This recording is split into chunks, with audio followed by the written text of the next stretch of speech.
अजय सुनते हो, सुना है गांव के पास वाले कब्रिस्तान में भूतों ने उत्पात मचा के रखा है।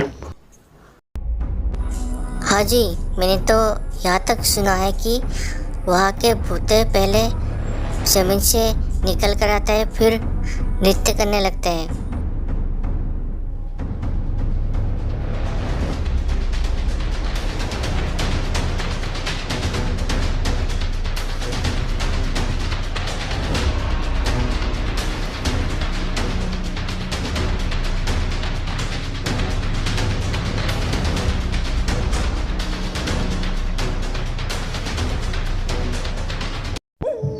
तुम तो हमारे गांव की सरला को पहचानती होगी।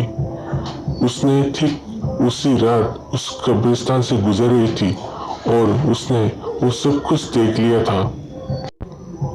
वो डर के मारे वहां से भाग गई थी। फिर अगले ही दिन गांव के लोगों के बीच कब्रिस्तान को लेकर चर्चा होने लगे। सुना है कल रात को सरला ने अपनी आंखों से कब्रिस्तान में भूतों को नाचते हुए देखा था। दिन प्रतिदिन गांव में भूतों का कहर बढ़ने लगा। सरला के बाद गांव के कई लोगों ने कब्रिस्तान में भूतों की वो भयानक दृश्य को देखा था। गांव के कई लोग कब्रिस्तान में भूतों की वो भयानक दृश्य के देखने के बाद पागल सा हो गया था।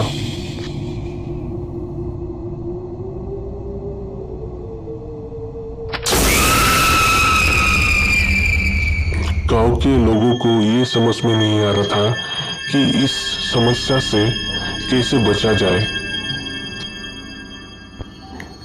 धीरे धीरे करके गांव के लोग वहां से पलायन करने लगे। दरअसल वे सभी भूते गांव के एक हादसे में मारे गए थे और उन्हें मुक्ति नहीं मिल रही थी।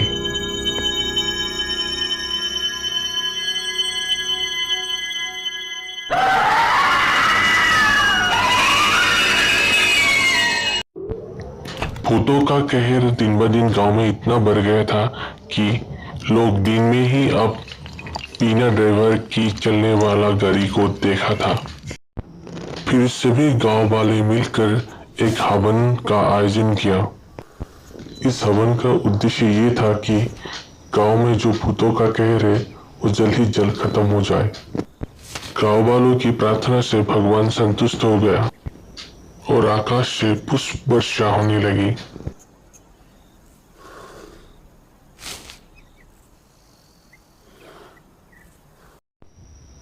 फिर वहां पे भगवान शिव जी प्रकट हुए और आशीर्वाद देते हुए कहा, मैं तुम लोगों को आशीर्वाद देता हूँ, मैं इन भूतों का संहार करूँगा।